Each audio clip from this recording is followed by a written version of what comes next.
తెలంగాణలోని రంగారెడ్డి జిల్లా చేవెళ్లలో భారీ అగ్ని ప్రమాదం సంభవించింది.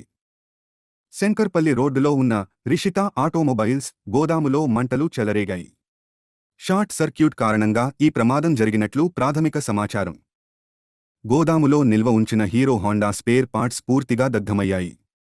ఈ ఘటనలో సుమారు 2 కోట్ల రూపాయలు ఆస్తి నష్టం జరిగినట్లు అంచనా. సమాచారం అందుకున్న అగ్నిమాపక సిబ్బంది వెంటనే ఘటనాస్థలికి చేరుకుని మంటలను అదుపులోకి తీసుకొచ్చారు. ఈ ప్రమాదంలో ఎలాంటి ప్రాణనష్టం జరగలేదని అధికారులు తెలిపారు.